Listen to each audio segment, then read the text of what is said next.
Okay, let's cut through all the noise. We're here for a high-level briefing on a mathematical event that's already happening. This isn't hype, this isn't speculation. This is about an economic collision course, and frankly, it's already begun. And this is the absolute core of the briefing. For the very first time in history, Wall Street is buying up Bitcoin faster than it can even be produced. Now, this isn't some future prediction. This is happening right now.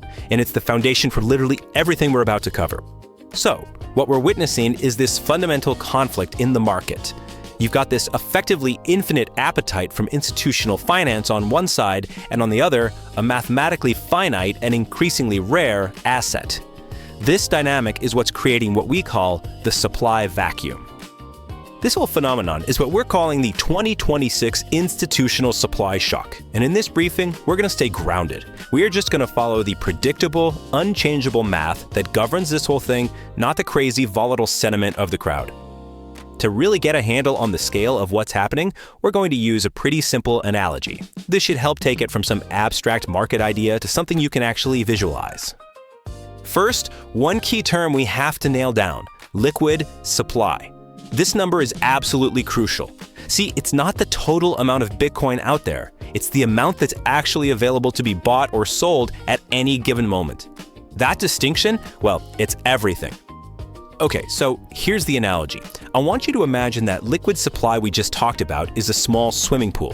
For years, the miners have been like a little faucet, just steadily dripping a few new drops of supply into the pool. But now the big institutional players, the spot ETFs, the pension funds, they've shown up with a massive fire hose, stuck it in the pool, and they are sucking it dry way faster than that little faucet can ever hope to refill it. And this whole situation is being accelerated by two incredibly powerful, unchangeable forces. And when they work together, well, it's creating a perfect storm for the available supply. Here you can just see the imbalance. It's stark. After the recent halving, the daily production, that's our faucet, was basically cut in half. At the same time, institutional demand didn't just go up a little bit, it's gone parabolic. I mean, when these multi-trillion-dollar funds decide to allocate just 1% of their assets, they create a demand vacuum that is truly historic. And all of this, every single bit of it, is anchored by this one single unchangeable number: 21 million. There will never ever be more. That's not some corporate promise they can break. It's a mathematical law that's baked right into the code. This absolute scarcity is the bedrock of this entire event. But wait, there's a second factor that makes the supply even tighter. You see, a huge portion of the existing Bitcoin is just not for sale, period. It's held by long-term believers, locked away in what's called cold storage. This takes it completely out of that liquid supply pool, which means Wall Street is fighting over an even smaller slice of the pie. So, the bottom line is this really simple economic equation. You have an artificially squeezed and shrinking liquid supply, and it's meeting a brand new, explosive, and relentless source of demand. You don't have to be a genius to figure out the logical result: a price shock that is unlike anything we have ever seen before. But just when you think you've got the picture, the scale of competition is evolving again. We're moving beyond corporations and hedge funds now.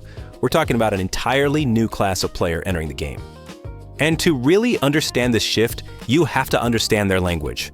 Scarcity. That's the prize. Assets under management, or AUM, that's their firepower. And now, the new term is sovereign wealth funds. We are talking about entire countries, entire nations treating this asset as digital gold for their national reserves. And this is a really critical distinction to make. These new titans, they're not day trading. They couldn't care less about minor price swings. They are accumulating for the long haul, for decades.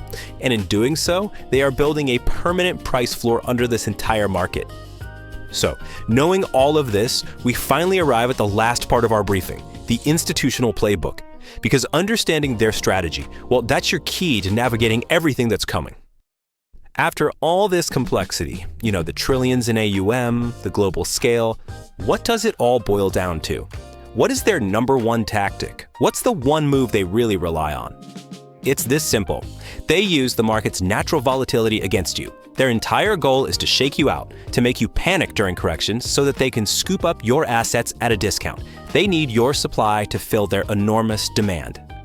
And this leaves every single person watching with a very clear choice. On one hand, you can become what they call exit liquidity.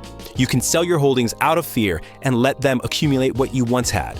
Or, on the other hand, you can adopt a sovereign strategy armed with the understanding of the mathematical reality of this supply shock and simply refuse to play their short-term game. So this is the final, crucial takeaway. The game has fundamentally changed. Your competition isn't the person next door anymore. The biggest balance sheets on planet Earth are coming into this arena. So the question you have to ask yourself is this: are you prepared to compete with nations?